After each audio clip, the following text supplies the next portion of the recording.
times. If we had one was a mile in diameter, and that's just a big old hunk of space rock. It isn't anything sophisticated. It's just a great big hunk of rock, and there are millions of them out in space surrounding our surrounding.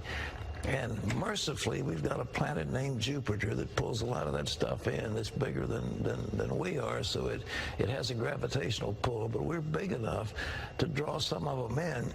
And as somebody said, it's blind luck. Well, it's the mercy of the Lord. But if that mercy ever got lifted, whew.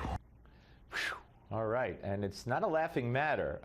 Today, on Earth Day, a group of former astronauts and others got together and basically made us all alert to the fact that we're playing cosmic roulette, if you will, with asteroids, which by the grace of God, or maybe we'll find out from our guest in a second, it has more to do with science in his view, that asteroids are hitting the Earth in various parts of the Earth with greater frequency than we have been led to believe. And luckily, so far, it has not hit a major city, or we don't know about it. Of course, I want to welcome in our guest right now, Dr. Harold Reitsema. He's an astronomer, expert in technological efforts to discover asteroids that might be a threat to the Earth, and the mission director of the B612 Foundation. Doctor, welcome. And you know, we all remember a year ago, February 15th of 2013,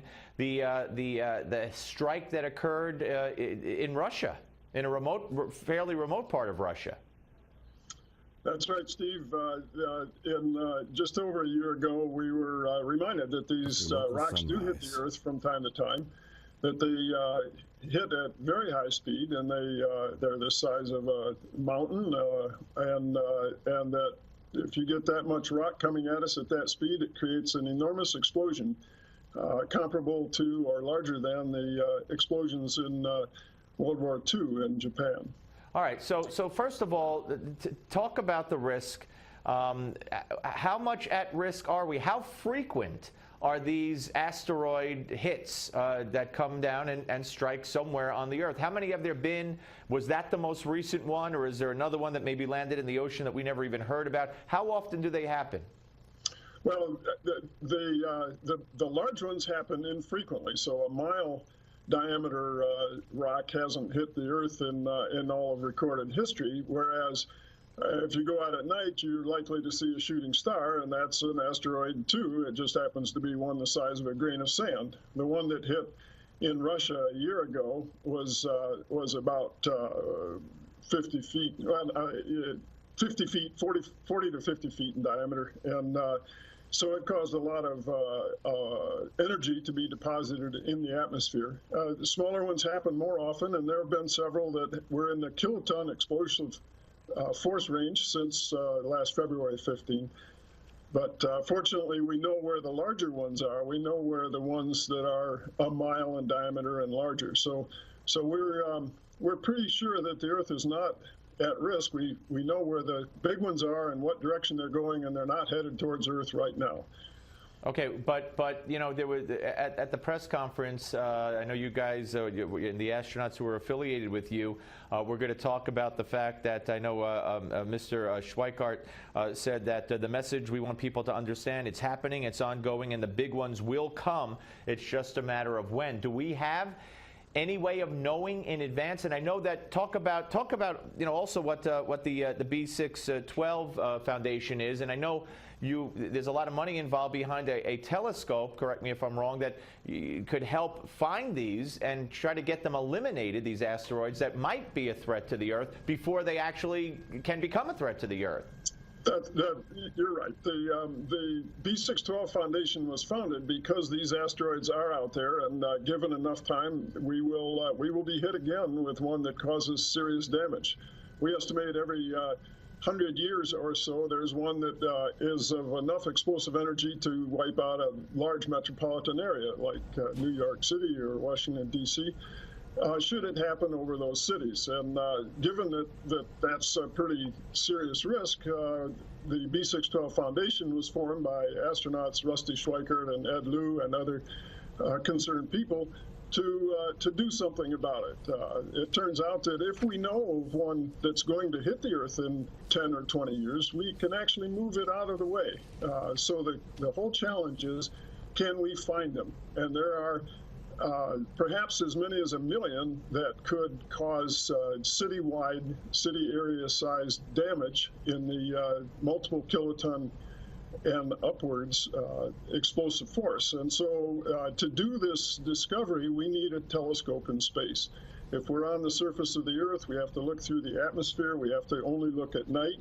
We can't look when the moon is bright and close to objects. And so the most efficient way by far to find these objects is to put a telescope in space. And that's what the B612 Foundation is all about today, is to raise money privately to do this infrared space telescope that will, in about 6 years, find at least 90% of the largest threats to the surface of the Earth. And the gentlemen who are involved in this, obviously, you mentioned one of them, Rusty Schweikart, who was Apollo 9 astronaut. These guys have been there. They've been up there. They've seen, they have a different perspective on all of this. And $250 million is what you're trying to raise, and I think it's going to be called the Sentinel, and to launch it into space. So tell me, let's say that happens, and let's say you see an asteroid. How far away, in other words, okay, if you see something, and let me rephrase it because I'm trying to ask it in my own crazy way as a layman here talking to a professional. But how far out could you spot an asteroid that's going to hit 5 years from the time you spot it, 10 years from the time you spot it? And once you spot it, how do you go about, quote unquote, deflecting it or destroying it? Well, with a telescope in space, we can get an orbit that will allow us to predict its position forward in time at least 100 years. And so we can look and see if any of these orbits intersect with the Earth over the next 100-year time frame.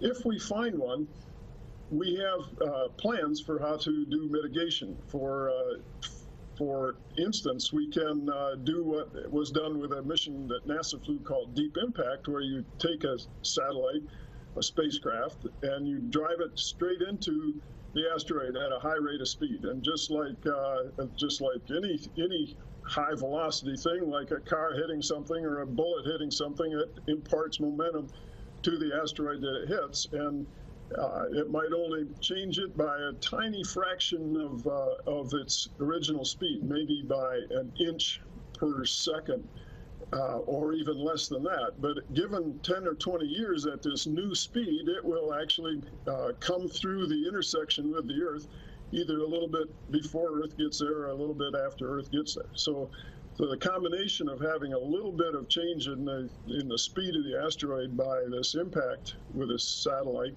and the fact that there's a lot of time between that impact and when the collision with Earth is going to happen, means that we can prevent the asteroid from hitting the Earth. Doctor, that is, you know, that's like Star Trek to me, and that's or whatever you want to call it. See, that dates me also. Star Wars, Star Trek. I mean, that's amazing.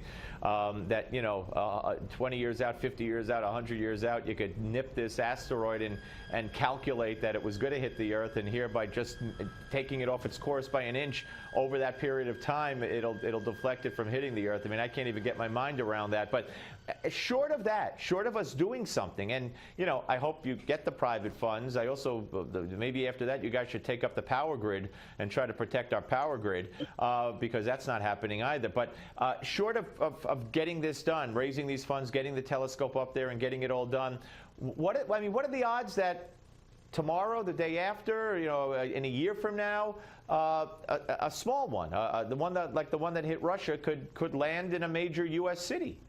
Oh, it's absolutely true. And the video that we released today shows you that these events in the kiloton and larger range are happening at random all over the world. There's no prediction of where they might hit. There's no pattern to where they hit. It's just blind luck where they hit. So it could happen tomorrow. I mean, and without warning. Absolutely. Is that right? Absolutely. Well, it could happen right where we are, and it could happen tomorrow or a year from now or 20 years from now, or maybe they'll all land in the ocean. We simply don't know. Don't know. Well, and that's what we want to fix with our Sentinel mission. Well, that is very admirable. Do you have a website for people who might want to help make this possible? We do. It is b612foundation.org. And there's a big donate button there, and we need all those donations to make this private mission successful. All right. Well, you know, next to the immediacy of the power grid, in my mind, this is absolutely imperative, and I wish our government would get it done. But kudos to you and your group, and thank you for sharing the information with us today, Doctor. Appreciate it. Thank you for the opportunity to talk about this. My pleasure. Dr. Harold Reitsema, wow, expert in, well, astronomer first and foremost, and trying to save the world, or parts of it, on the Steve Malzberg Show on Newsmax Television.